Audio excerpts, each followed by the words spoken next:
जिस प्रेम के कारण राम जी को राजगद्दी भी छोटी लगती है, जिस प्रेम के कारण अयोध्या जैसा साम्राज्य भी राम जी को छोटा लगता है, उसे लगता है कि राज छूट जाए तो छूट जाए, लेकिन भाई का प्रेम नहीं टूटना चाहिए। यह प्रेम ही राम को महान बनाता है, यह प्रेम का चरित्र ही राम कथा को महान बनाता है। श्री राम को लगता है कि राजा बनना नकारा जा सकता है, लेकिन माता पिता के स्वाभिमान को नकारा नहीं जा सकता। माता पिता की खुशी के लिए यदि अयोध्या जैसे राम राज्य को भी ठोकर मारना पड़े, अयोध्या जैसे राज्य को भी फुटबॉल के तरह अलग हटा देना पड़े, तो उस राज्य को भी अलग हटा देना चाहिए और माता पिता के सम्मान को कभी झुकने नहीं देना चाहिए। यही कथा राम जी के चरित्र को महान बनाता है।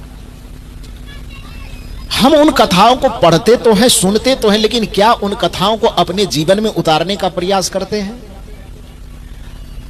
हमारे माता पिता हमसे एक गिलास पानी मांगते हैं तो एक गिलास पानी नहीं दिया जाता है, फिर भी हम दावा करते हैं कि हम राम जी के भक्त हैं। हमारे माता पिता दरवाजे पर पानी के लिए, दवा के लिए, हवा के लिए छटपटाते हैं, उनके दवा पानी का हम ख्याल नहीं करते हैं और केवल मंदिर में जाकर के हम ये दावा करते हैं कि हम भगवान के भक्त हैं। कबीर साहब कहते हैं आपके भक्त होने पर मुझे शक हो रहा है, आपके पूजा पर मुझे शक हो रहा है, आपके पाठ पर मुझे शक हो रहा है कि कहीं आप भगवान की भक्ति, चूंकि भगवान की भक्ति क्या सिखाती है? दो चरित्र आप अपने सामने में रखिए, एक रावण का चरित्र, एक राम का चरित्र। और यदि राम के चरित्र को आप धर्म के रूप में देख रहे हैं तो स्वाभाविक है कि आप रावण के चरित्र को अधर्म के रूप में देखिएगा, क्योंकि दोनों एक दूसरे के विपरीत है। राम का चरित्र यदि आपकी दृष्टि में धर्म का चरित्र है तो राम का चरित्र क्या सिखाता है? प्रातः काल उठी के रघुनाथा, माता पिता गुरु ना वही माथा। ये धर्म का चरित्र यही सिखाता है कि प्रत्येक दिन प्रत्येक व्यक्ति का सबसे पहला कर्तव्य है कि सुबह जब उसकी आंखें खुले तो और किसी देवता का दर्शन करे न करे, सामने में है तो माता पिता और गुरु का दर्शन करके उनके चरणों में विनम्रता पूर्वक अपने शीश को झुका दे। यह है धर्म कथा, यही है राम कथा, यही है कृष्ण कथा, यही है शिव कथा। शुरुआत अपने जीवन की, शुरुआत अपने सूर्योदय की आप इस बात से करें कि माता पिता गुरु के चरण में अपने शीश को विनम्रता पूर्वक झुकावे, और केवल दिखावा के लिए न झुकावे, हृदय सहित झुकावे, सम्मान पूर्वक झुकावे। ऐसा नहीं कि सुबह शाम तो माता पिता के चरण में माथा झुका दिए और यदि खाना खिलाने की बारी आई तो थाली आगे में खिसका दिए। प्रेम से नहीं दे रहे हैं। प्रेम से यदि आप नहीं खिलाएंगे तो अमृत भी आप खिलाएंगे तो वो घास भूसा से ज्यादा कुछ नहीं है, और सूखी रोटी भी खिलाएंगे आदर और प्रेम के साथ किसी को खिला रहे हैं तो 56 प्रकार के भोजन से ज्यादा बड़ा चीज। एक कहानी में आपसे कहूं, जब श्री राम जी लंका विजय करके अयोध्या लौटे तो अयोध्या में आने के साथ माता कौशल्या का हृदय तो एकदम खिलखिला उठा कि मेरा पुत्र आ रहा है। आज सूचना मिली कि आज ही आ रहे हैं, तो माता कौशल्या का हृदय खिलखिला उठा प्रसन्नता से। तो आज मां सोच रही है कि 14 वर्ष के बाद मेरे बेटे मेरे सामने होंगे तो बहुत अच्छा अच्छा भोजन बना करके उसे खिलाऊंगी। और यह सोच करके माता कौशल्या अपने से रसोई में जाकर के अच्छे अच्छे व्यंजन बना रही। कहा यह जाता 56 प्रकार के भोजन बनाई, अब 56 बनाई कि 28 बनाई, लेकिन बहुत बनाई। और बहुत प्रकार के भोजनों को बनाने के बाद जब राम जी आए तो उसके आगे में बहुत सारी थालियां परोस दी गई, छोटी छोटी। अब बहुत चीज बना है तो थोड़ा थोड़ा ही तो कोई खाएगा। अब राम जी का पेट कोई कुंभकर्ण के जैसा तो होगा नहीं कि पूरे कुटकी डांगे हुलहुली का सारा सामान खा जाएगा। वो कुंभकर्ण ही खा सकता है, राम जी कैसे खाएंगे? तू तो थोड़ा सा खाएंगे। तो छोटे छोटे कटोरियों में लगा करके हर एक प्रकार का व्यंजन आगे में परोसा गया। माता कौशल्या बड़ी खुश है कि आज अपने हाथ से हम भोजन बनाए हैं, राम जी के सामने परोसेंगे। राम जी थोड़ा थोड़ा ही सही लेकिन चखेंगे। बहुत दिन से जंगल में पता नहीं कैसे खाया होगा, क्या खाया होगा। माँ की चिंता तो यही होती है अपने बेटे के लिए। स्त्री के दो रूप, जो मानव के जीवन में बड़ा महत्वपूर्ण होता है, एक पत्नी का और एक माँ का। लेकिन नीतिविद ने पत्नियों को मांग से थोड़ा सा दर्जा नीचे किया और नीतिविद ने कहा कि किसी व्यक्ति के पास में दो स्त्री खड़ी हो तो यह पहचानना बड़ा यदि मुश्किल हो रहा हो कि इसमें उसकी माँ कौन है, इसमें उसकी पत्नी कौन है, तो उसके पहचान को उन्होंने एक तरीका दिया। हो सकता है कि उम्र से पता न चले कि माँ कौन है पत्नी कौन है, तो नीतिविद ने कहा कि व्यवहार में एक चीज झलक मिल जाए तो पता कर लेना कि इसमें माँ कौन होगी पत्नी कौन होगी। कहा कौन सा व्यवहार? तो नीतिविद ने कहा कि किसी आदमी के भूखे प्यासे किसी जगह से आने पर, दिन भर कहीं काम किया बाजार में, मार्केट में या और कहीं, दिन भर थके हारे परिश्रम करके आने पर जब दरवाजा पर पहुंचे और सामने में दो स्त्री खड़ी हो, जो उस व्यक्ति के चेहरे को देख करके सबसे पहला सवाल यह करे कि पानी पिया कि नहीं, खाना खाया कि नहीं, इतना मुरझा कैसे गया, यह शब्द जिसके मुख से निकले समझ लेना कि वह माँ है। और जिसके सामने आने पर सबसे पहला सवाल यह निकले कि आज आपने कमाई कितना किया है, आपका पैकेट कितना बड़ा हो गया, इस सवाल से जो जूझे तो समझ लेना चाहिए कि वह पत्नी होगी। व्यवहार में यह फर्क बताया। हालांकि सब ऐसे नहीं होते हैं, लेकिन नीतिविद पता नहीं हुए, एक निर्धारित करने के लिए, एक चिन्ह देने के लिए बताया कि जो किसी व्यक्ति के चेहरे को देख करके केवल उससे यह पूछे कि दिन भर खाना खाया कि नहीं खाया, पानी पिया कि नहीं पिया, वो जरूर मां होगी। और जिसकी दृष्टि पैकेट पर जाए, थैले पर जाए, कमाई पर जाए, कमाई के बारे में सवाल करे, समझ लेना कि वो पत्नी होगी। और माता कौशल्या श्री राम जी की मां, कोई साधारण मां तो है नहीं, मातृत्व शक्ति से भरी हुई मां है कौशल्या। कौशल्या होना सबके बस की बात नहीं है, और कदाचित यदि मां कौशल्या हो जाए तो उसके कोख से इस धरती पर राम को आने से कोई नहीं रोक सकता है। दुर्भाग्य है कि आज पिता कोई दशरथ बनने को तैयार नहीं, मां कोई कौशल्या बनने को तैयार नहीं, लेकिन सब अपने अपने बेटे को राम के रूप में देखना चाहते हैं।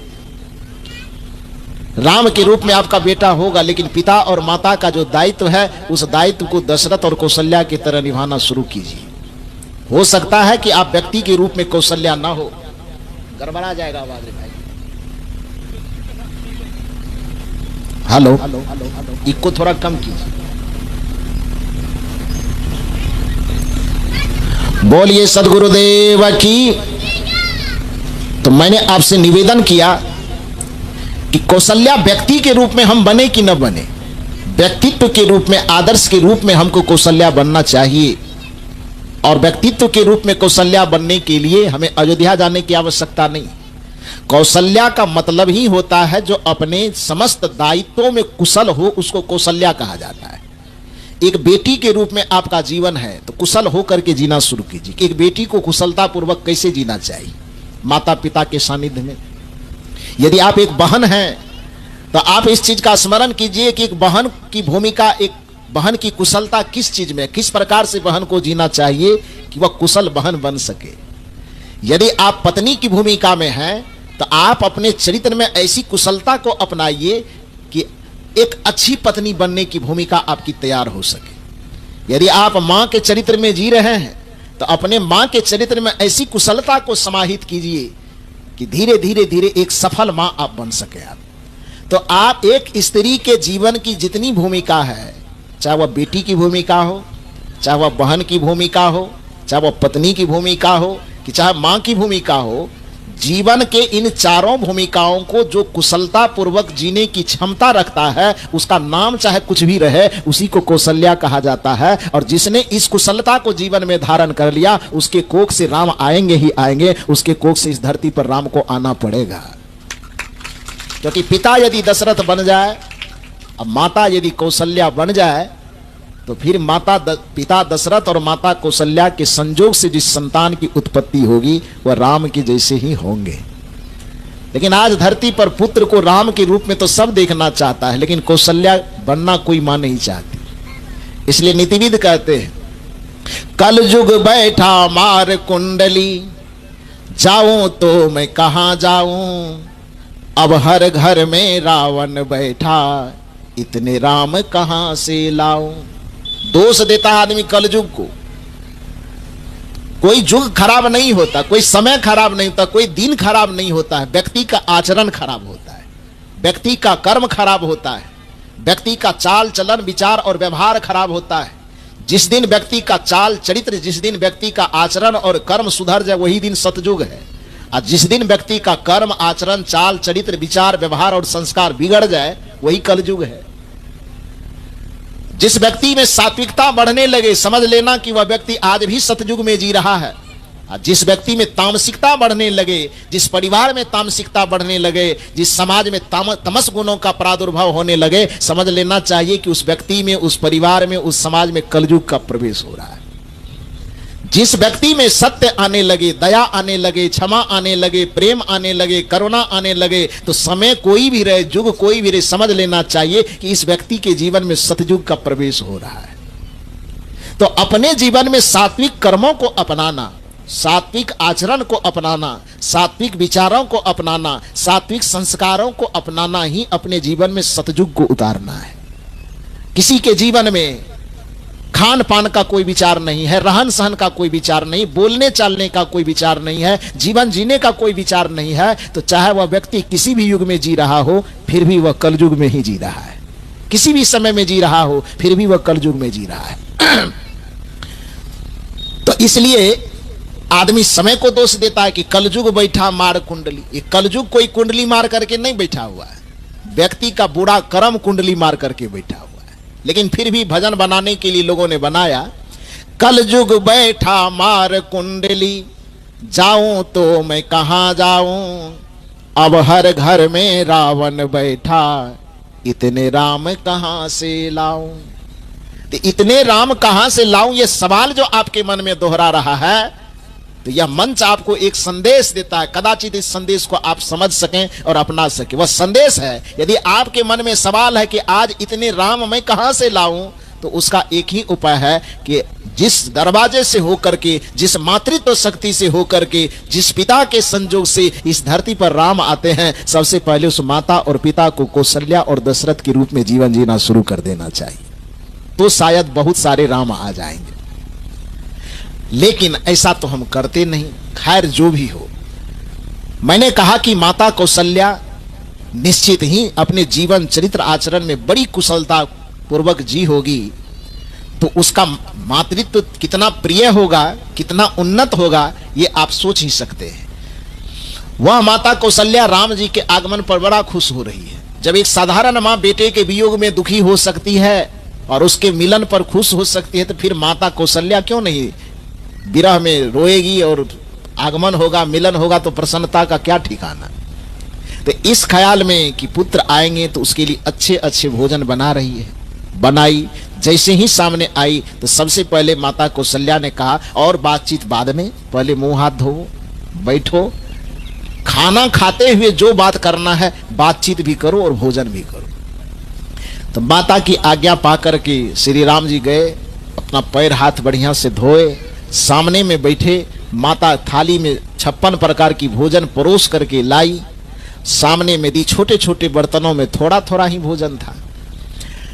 श्री राम जी उसमें से लेते हैं, एक चम्मच थोड़ा सा उठाते हैं, चखते हैं, फिर चम्मच को रख देते हैं, फिर दूसरा उठाते हैं, चखते हैं, फिर रख देते हैं।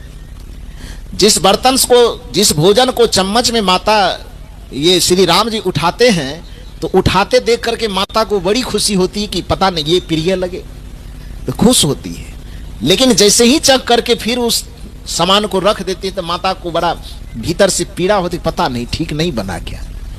इसलिए राम जी खाने, हम तो खाने के लिए बनाए हैं और खा नहीं रहे बल्कि चख चख करके रखते जा रहे हैं। तो जिसने मेहनत से भोजन बनाया हो और खाने वाला स्वाद ले ले करके ना खाए, तो खाना बनाने वाले को कैसा लगेगा, कैसा लगेगा।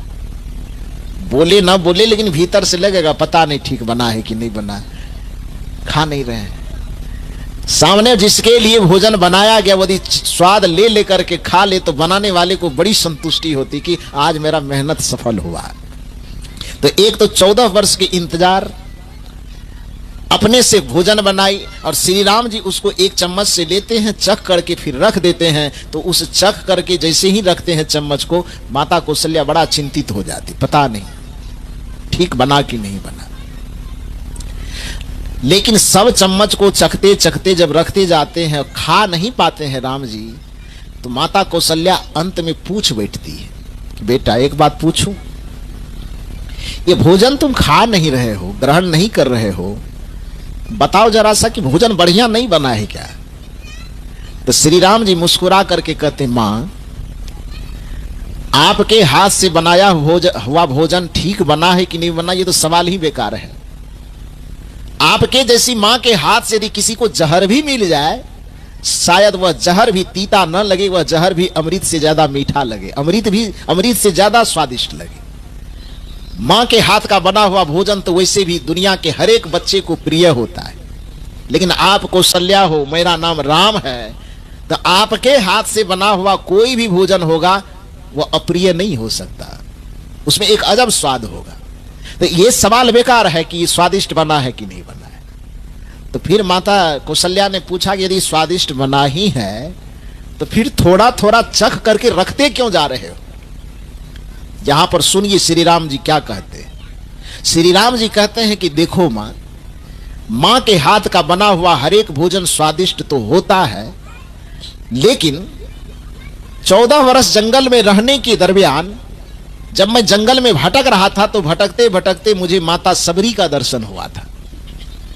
और माता सबरी चूंकि जंगल में रहने वाली एक सन्यासिनी थी, आपके तरह राज वैभव उसके पास नहीं था, 56 प्रकार भोजन बनाने की उसके पास व्यवस्था नहीं थी, उसके बावजूद भी एक मातृत्व हृदय से भरा हुआ उसके कुटिया पर जब हम गए तो वह हमको भोजन करवाने के लिए दौड़ करके जाती है जंगल में, और वहां पर जाकर के बैर लाती है चुन चुन करके, और वह बैर चुन चुन करके लावे, उसमें भी अच्छा स्वाद उसमें है कि नहीं है उस चीज को जांचने का उसके पास तो कोई थर्मामीटर नहीं था।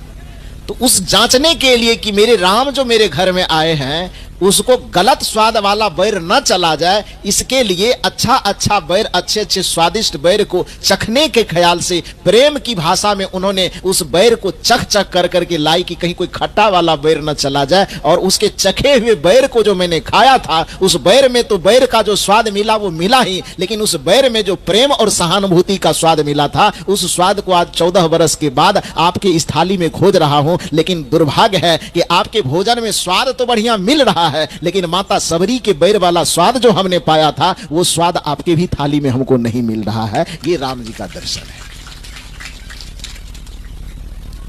कि राम जी की ये कथा प्रेम की ही तो कथा है कि सबरी के भोजन में स्वाद किस चीज का ढूंढ रहा है? प्रेम का स्वाद ढूंढ रहा है।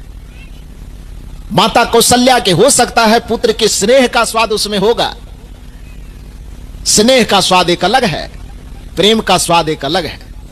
और प्रेम एक ऐसा चीज है, सबरी के झूठे भैर की भी महिमा शास्त्रों में क्यों गाई जाती है? क्योंकि वहां पर वो झूठा होना या ना होना नहीं दिखाई देता, वहां पर प्रेम तत्व दिखाई देता है। सबरी और राम की घटना को थोड़ी देर के लिए छोड़ दे, एक सच्ची घटना मैं बताता हूं। एक छोटा सा बालक था और अपने पिता के गोद में था, वो सच्ची घटना है। तो छोटा बालक है, अपने पिता के गोद में है, तो किसी दूसरे आदमी ने उस छोटे से बच्चे के दोनों हाथ में सेब पकड़ाया। हम ही लोगों के पास जब मिलने के लिए कोई बच्चे लोग आते हैं तो जो प्रसाद होता तो उस हाथ में देते हैं ना, तो कहीं गया और उस बच्चे के हाथ में एक सेब दे दिया, तो बच्चा पकड़ लिया, उसका पूरा हाथ भर गया। छोटा छोटा हाथ तो होता है बच्चा का, तो हाथ भर गया। फिर दूसरा सेब लेके दूसरा दे, वो भी लपक के पकड़ लिया, दोनों हाथ उसका भरा हुआ है। तो उस बच्चे की मानसिकता को जांचने के लिए जो गोद में पिता उस बच्चे को लिया हुआ था, मानसिकता को जांचने के लिए वह पिता कहता है, बेटा तुम हमसे प्रेम करते हो? तो बच्चे ने सर हिलाया, हाँ पापा मैं बहुत प्रेम करता हूं। तो उसने कहा कि अच्छा मुझसे प्रेम करते हो तो एक सेब हमको भी दे दो। तो स्वाभाविक कुछ बात ऐसी होती है साइकोलॉजी बच्चे का कि वो प्रेम की भाषा वो अलग समझे, लेकिन सामान कोई किसी को देना नहीं चाहता है। देना चाहता है? नहीं देना चाहता। नहीं नहीं नहीं, ये सामान नहीं देंगे, मेरा है। बच्चे के अंदर ये जिद थोड़ा ऐसा होता है कि उसको लगता है कि जो खिलौना मिल गया, इस खिलौने पे मेरे अलावा किसी दूसरे का अधिकार नहीं होना चाहिए, जो कुछ है बस मेरा ही है। बच्चे के गोद में यदि अपने मां के गोद में किसी दूसरे बच्चे को देख ले तो बच्चे को बच्चा सब नोच पोंछ लेता है, नोचता है ना, तब तो एक भाव उसका होता है। तो उस बच्चे से पिता ने कहा कि बेटा हमसे प्रेम करते हो? बच्चे ने कहा हाँ पापा प्रेम करते हैं। तो उसके मनोभाव को जांचने के लिए पिता ने कहा कि हमसे प्रेम करते हो तो ये एक सेब हमको दे दो। तो बच्चा क्या किया, वो हाथ में जो सेब था ना, एक हाथ में, उस सेब में दांत काट लिया। वो तो दांत काटा, वो तो पिता सोचा कि शायद इस हाथ वाला सेब हमको नहीं दिया, तो हो सकता है दूसरा वाला दे दे। तो दूसरे हाथ में जो सेब था, पिता ने कहा अच्छा ये नहीं दोगे, इसमें आप दांत काट लिए हो, नहीं दोगे तो दूसरे हाथ में जो सेब रखे वही दे दो। तो बच्चा जैसे ही देखा कि दूसरा वाला सेब मांग रहा है, दूसरे वाले सेब में भी दांत काट दिया वो। तो पिता को लगा कि दोनों सेब में ये दांत काट करके कहना यह चाहता है कि ये दोनों में से हम कोई आपको देने वाले नहीं है। पिता के मन में ये हुआ कि यही ये बच्चा कहना चाहता हो कि नहीं नहीं नहीं, दोनों सेब हम ही खाएंगे, इसमें से कोई सेब, प्यार करते हैं आपसे लेकिन हम सेब देने वाले आपको नहीं है। पिता के मन में ये भाव हुआ। बस जांचने के लिए चूंकि पिता यह पूछ रहा था कि प्रेम करते हो तो एक सेब हमको दे दो। अब बच्चे ने दोनों तरफ, पिता ने इशारा किया कि ये वाला दे दो तो उसमें दांत काट लिया, दूसरे वाला दे दो तो दूसरे सेब में दांत काट लिया। पिता के मन में हुआ कि बच्चा कहना चाहता है कि हम कोई सेब आपको देने वाले नहीं हैं। यह सोच करके पिता थोड़ा सा चिड़चिड़ाया और बच्चे को गोद से नीचे गिरा दिया। जाओ, नहीं लेंगे गोद में। एक सेब मांग रहे हैं तो सेब नहीं दिया जा रहा है, कैसे प्रेम करते हो? कोई प्रेम नहीं करते हो। थोड़ा नाराजगी दिखाया, बच्चे पर गिरा दिया, नीचे गिरा दिया। तो बच्चा रोते रोते तुतली भाषा में कहता है, सेब बढ़ाता है ये दाएं हाथ वाला। तो दायां हाथ वाला सेब बढ़ाया तो पिता पूछता है उससे कि जब ये देना ही था तो गिराने से पहले दे देता तो नहीं गिराते, चोट नहीं लगती ना। तो बच्चा तुतली भाषा में कहता है कि देना तो हम दोनों चाहते। स्पष्ट, हमारी आवाज स्पष्ट है, बच्चे की आवाज ऐसी नहीं है। बच्चे अपनी तुतली भाषा में कहता है कि जैसे मेरे प्रेम की परीक्षा के लिए आपने सेब मांगा पिताजी, देना तो हम दोनों चाह रहे थे। तो पिता ने पूछा जब देना दोनों चाह रहे थे तो दोनों में दांत काट करके जूठा क्यों किया? उस बच्चे ने कहा कि हमने जूठा नहीं किया, बल्कि इसको चख करके हम देखना चाह रहे थे कि मीठा सबसे ज्यादा कौन है, और जो सबसे ज्यादा मीठा होगा वही मैं अपने पिताजी को दूंगा, ये मैं देखना चाह रहा था। ये जूठा करने के ख्याल से मैं नहीं खाया। तो मेरे पास और कोई थर्मामीटर तो है नहीं कि दो ठो मेरे पास है, और पिताजी पूछ रहे कि मुझसे प्रेम करते हो तो कोई एक सेब दो। तो अब प्रेम की परीक्षा ही देना तो मीठा वाला परीक्षा देंगे ना। अब कोई खट्टा होगा वही दे दे, तो पता कैसे चले कि प्रेम करते हैं? अब वो खट्टा है कि मीठा है, इसको जांचने के लिए उस बच्चे के पास कोई थर्मामीटर तो है नहीं। एक ही थर्मामीटर है, उसको चख के देखेगा तभी पता चलेगा कि खट्टा है कि मीठा है। पिता को अपनी मानसिकता से लगा कि ये शायद जूठा इसलिए कर दिया कि मुझे देना नहीं चाहता, और बच्चे का कहना है कि मैंने जूठा इस वजह से किया उसको कि मेरे पास जांचने का और कोई तरीका नहीं। आपसे मैं प्रेम करता हूं कि नहीं करता हूं यह बताने के लिए आपको कोई मैं मीठा फल देना चाहता था, लेकिन उसमें मीठा को मैं जांचूं कैसे? एक ही उपाय था कि मैं चख करके देख लो कि दोनों में से सबसे ज्यादा मीठा कौन है, और जो सबसे ज्यादा मीठा लगे दायां हाथ वाला मीठा है, यही लीजिए, यही मैं आपको देना चाहता था। पिता जो उस बच्चे को गोद से नीचे गिराया था, फिर से उसको गोद में उठा करके उस सीने से चिपका लिया और पीछे से थपथपाया। आंख से पिता के आंसू चू गए। वही प्रेम तत्व है। तो प्रेम सामग्री में नहीं होता, प्रेम एक भाव में होता है। और इस यह प्रेम रूपी धर्म दुनिया के हर एक मनुष्य को चाहिए। केवल मनुष्य को नहीं चाहिए। जानवर आपके दरवाजे पे रहता, उसको प्रेम नहीं चाहिए। पिंजरे में बंद पक्षी होता है, जो आसमान में उड़ने वाला पक्षी है, वह आपके घरों के पिंजरे में रहना स्वीकार कर लेता है। कौन चीज के कारण? प्रेम के कारण ना।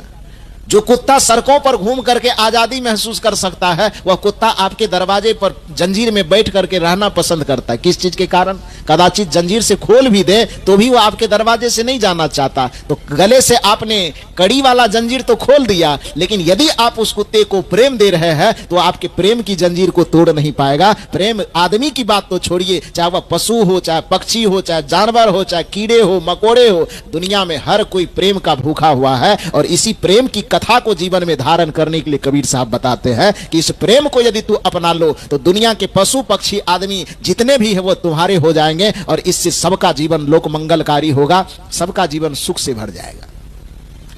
मरने के बाद किसी को स्वर्ग मिले न मिले ये कौन देखा है, लेकिन जीते जी यदि अपने जीवन को स्वर्गमय बनाना चाहते हैं तो सदगुरु कबीर साहब के इस धर्म को, सदगुरु कबीर साहब के इस भक्ति को समझना होगा। मरने के बाद स्वर्ग मुक्ति मोक्ष वैकुंठ किसको मिला किसको नहीं मिला इसका जांच पड़ताल कौन करने जाता है, लेकिन जीते जी आपका जीवन स्वर्ग है कि नरक है इसका, जीते जी इस धरती पर आप स्वर्ग में जी रहे हैं कि नरक में जी रहे हैं, यह आपके जीवन को देख करके पता चलता है। मरने के बाद स्वर्ग मिले न मिले इसकी परवाह करना छोड़ करके अपने जीवन को यदि आप स्वर्ग बनाना चाहते हैं, अपने जीवन को सुखी बनाना चाहते हैं, तो उसके लिए आपको अपनी कथा पढ़नी पड़ेगी। और आपकी अपनी कथा क्या कहती है?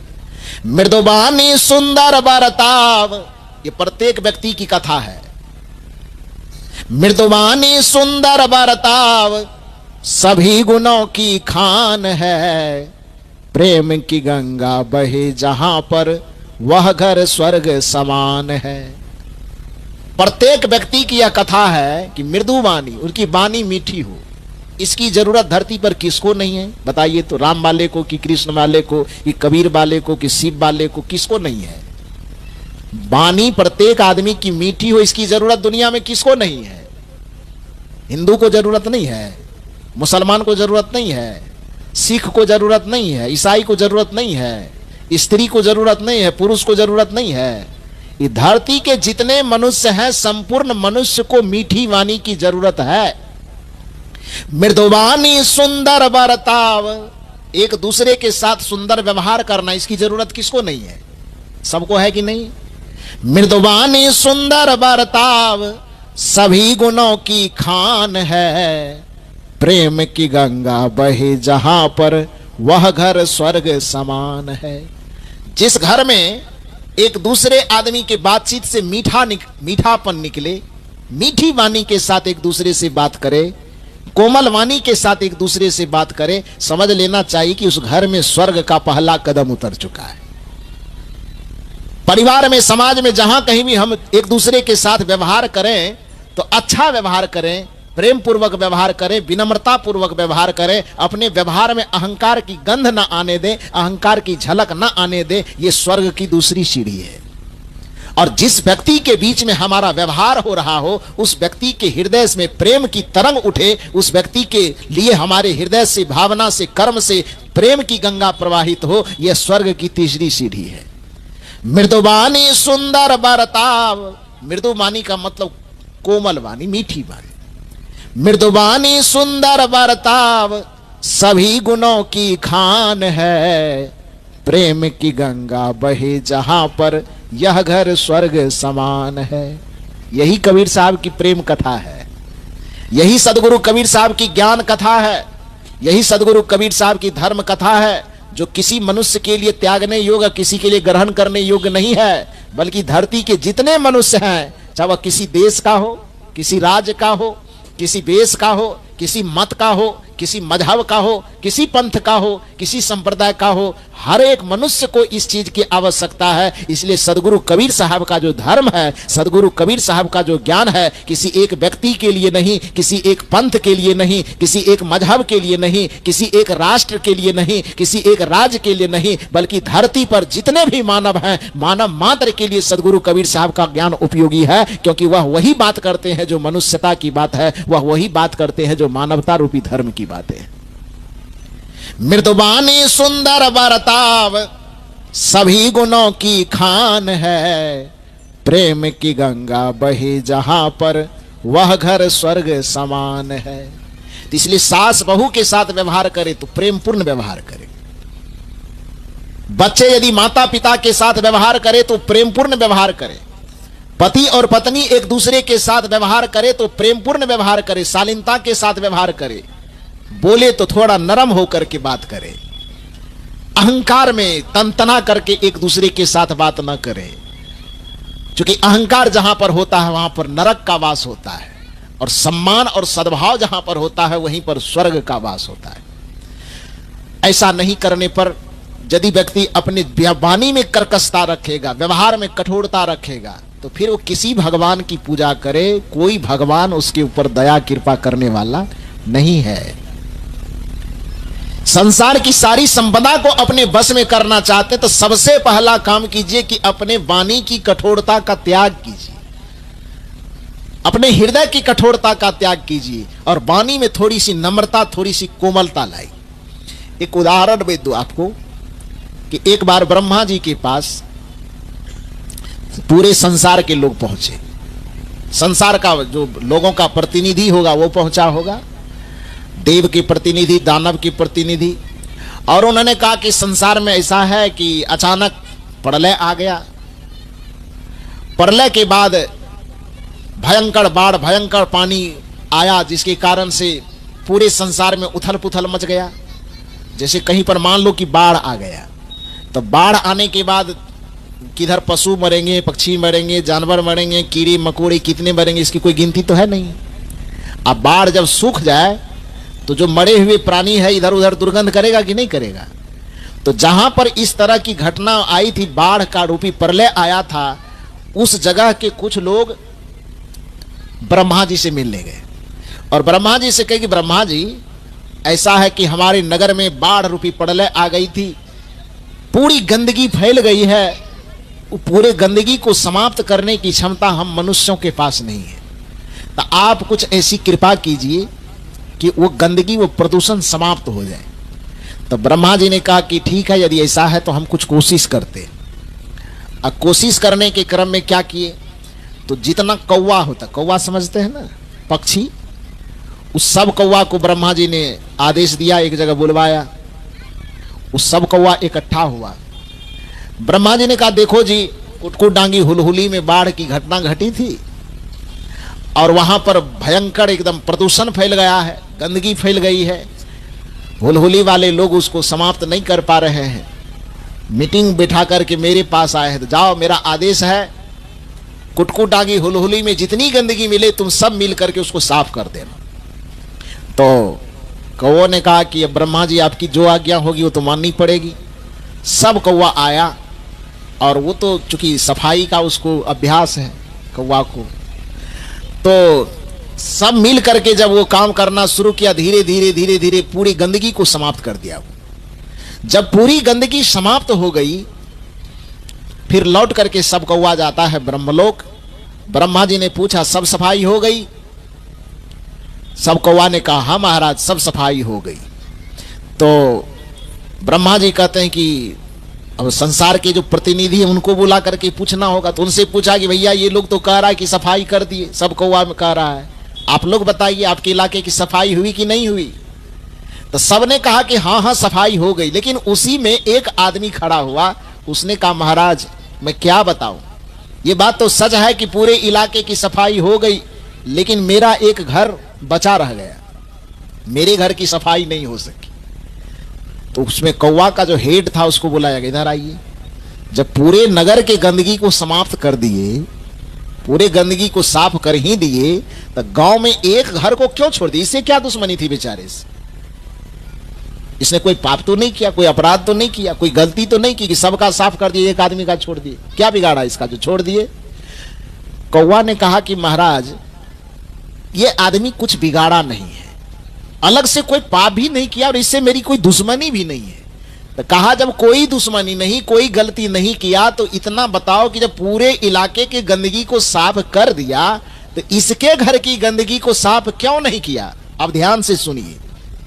कौवा ने कहा कि महाराज क्या करें, पूरे नगर को साफ करते करते इसके घर के पास जब हम जाते थे साफ करने के लिए, तो वहां पर एक मेरी मजबूरी हो जाती थी। कहा क्या मजबूरी? कौवे ने कहा पहले इतना बता दीजिए कि हमारी पहचान क्या है। ब्रह्मा जी ने कहा तुम्हारी पहचान यह है कि तुमको कोई देखना पसंद नहीं करता है, तुमको देखने पर अपशगुन मानता है। कहा क्यों? कहा इसलिए तुम्हारी वाणी ककियाहट वाला है, कर्कश वाणी। और तुम्हारे ही नस्ल का जो दूसरा बिरादरी है कोयल, उसकी मीठी वाणी के कारण देखने में वह भी काली लगती है, लेकिन मीठी वाणी बोलने के कारण आदमी क्या करता है? उससे प्रेम करता है। और कौवा से नफरत करता है। कौन चीज के कारण? उसके शकल के कारण कि उसके वाणी के कारण? रहीम कवि ने कहा है कि कागा काको धन हरे, कोयल काको देत, मीठी वाणी बोल के जग अपनों कर लेत। इसलिए कबीर साहब ने दुनिया के लोगों को समझाया कि मीठा सबसे बोलिए, सुख उपजे चहु ओर, वसीकरण यह मंत्र है, तजिए वचन कठोर। यदि पूरे संसार के सुख सुविधा को अपने मुट्ठी में करना चाहते हैं तो सबसे बड़ा मंत्र कबीर साहब देते हैं कि एक वसीकरण मंत्र को तुम अपने मुट्ठी में कर लो। और वो वसीकरण मंत्र क्या है? तो मीठा सबसे बोलिए, सुख उपजे चहु ओर, वसीकरण यह मंत्र है, तजिए वचन कठोर। नीतिविद कहते हैं कि जिस व्यक्ति को मीठा बोलने का मंत्र आ गया, यदि वह तीखा लगने वाला मिर्ची को भी बेचना चाहता है, सड़क के किनारे तीखा मिर्ची बेचने के लिए बैठ जाए, और यदि उसके वाणी में मिठास है तो अपनी मीठी वाणी के कारण सड़क के किनारे बैठ करके भी तीखा मिर्ची को बेच सकता है, आसानी से बिक जाएगा। और यदि मीठा बोलने के लिए नहीं आता है, वाणी में मिठास नहीं है, और एसी में लगा करके यदि वह रसगुल्ला भी बेचना चाहे तो उसका रसगुल्ला नहीं बिक पाएगा, सड़ जाएगा, कोई खरीदने वाला नहीं मिलेगा। क्योंकि रसगुल्ला मिठाई का व्यापार तो है, कर रहा है, लेकिन वाणी में उसकी कड़वाहट है, वाणी में कठोरता है। कठोर वाणी के कारण किसी का रसगुल्ला तक नहीं बिकने के लिए तैयार है, और मीठी वाणी के कारण कोई तीखा लगने वाला मिर्ची भी आसानी से बेच सकता है। इसलिए सबसे पहले व्यक्ति को अपने वाणी में सुधार करना चाहिए। यह कबीर साहब की कथा है।